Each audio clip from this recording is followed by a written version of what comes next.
आज के इस धरना प्रदर्शन में इस तथागत बुद्ध की धरती पर आप सभी बैठे हुए हमारे भंते जी, उपासक जी, उपासिका और तमाम राज्यों से आए हुए अनुयायियों को मेरे तरफ से हार्दिक अभिनंदन और स्वागत है। दोस्तों, बड़ी दुख की बात है कि ये तथागत की भूमि जहाँ पर अशोक सम्राट ने तथागत बुद्ध का स्थापना इन्होंने किया, अपने घर में हमें बैठने का अधिकार नहीं है। यहाँ के पुलिस प्रशासन ने हमें जबरदस्ती करके उठाकर फेंक दिया।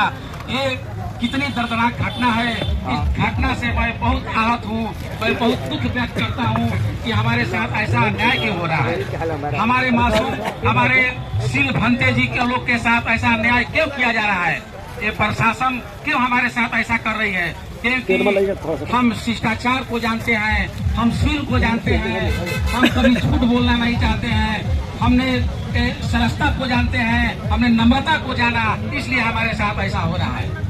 जब भारत है, अखंड भारत कहा जाता था, सम्राट अशोक का भारत है, उन्होंने जब तलवार उठाई थी तो पूरा देश विदेश कांप रहा था। आज उसी की जरूरत है कि हम लोगों को भी तलवार उठाने की जरूरत है। तब हम लोग महाबोधि महाबिहार को मुक्त कराएंगे और 1949 को निरस्त कर रहेंगे। ये हमारे जो पहल कर रहे हैं हमारे आकाश लामा जी, जिन्होंने 1 महीना से हमारे प्रज्ञाशील भंते जी, तमाम भंते जी जो आकर 1 महीना से रथ यात्रा कर करके यहाँ बैठकर अपनी मेरे तमाम मेहनत और कठिनाइयों के साथ जो कर रहे हैं, मुझे बहुत गर्व हो रही है और दुख इस बात की हो रही है कि हमें अपने घर में बैठने को नहीं। मैं यहाँ के मूल निवासियों से, तमाम भाइयों से जो यहाँ के भारत के मूल निवासी हैं, हम लोगों को अब जगने की आवश्यकता है। हमारे आकाश लामा जी के पीछे हम लोग चलने के लिए तैयार रहेंगे कि ताकि अगर हमें सर को भी कटाना पड़े तो हम इनके साथ कभी छोड़कर नहीं भागेंगे। अगर लामा जी सर का अगर आदेश आज होता तो हम सभी भाई चलकर अनुमंडलाधिकारी के पास हम लोग धरना पर बैठते कि हमारे भंते के साथ जो खिलवाड़ किया गया है, किसी का मोबाइल छीन लिया गया है, किसी का बैग छीन लिया गया है, किसी को इंजेक्शन देने के बहाने कहां से कहां ले जाकर फेंक दिया गया है। अगर लामा साहब का अगर आदेश होता तो हम लोग सारे भाई चलकर और इस अनुमंडल अधिकारी का हम लोग घेराव करते। ये तथागत बुद्ध की धरती है।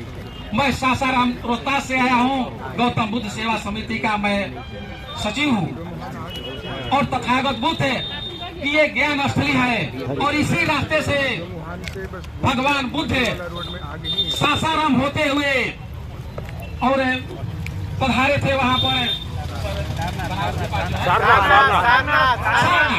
उसी बीच में सासाराम जगह पड़ता है, वहाँ पर भी उन्होंने ठहराव किए थे। आज उनकी निशानी है महान सम्राट अशोक का शिलालेख आज भी लिखा हुआ है जो बोधि पहाड़ी पर है।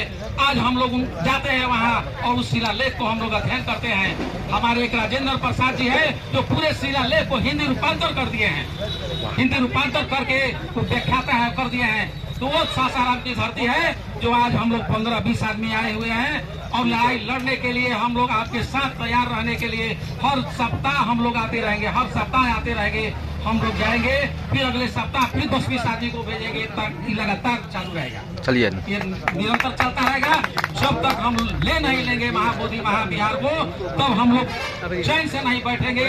ये हम लोग का प्रण रहेगा। ये सासाराम की धरती से आज हम बोल कर जा रहे हैं कि आकाश लामा सर का, हमारे भंते जी का जो भी रहे, इन लोगों का मान सम्मान और प्रतिष्ठा को देखते हुए हम लोग निरंतर धरना प्रदर्शन को देते रहेंगे, जोर देते रहेंगे।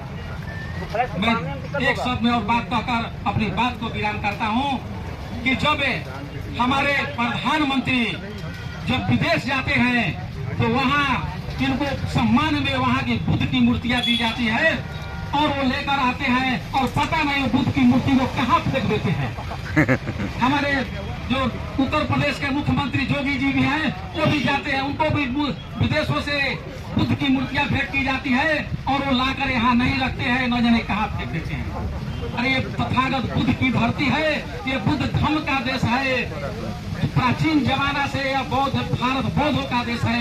यहाँ अन्य देशों अन्य धर्मों का यहाँ जबरदस्ती नहीं चलेगी। नहीं चलेगी, नहीं चलेगी। इन्हीं चंद शब्दों के साथ मैं अपनी वाणी को विराम देता हूँ। साधु साधु।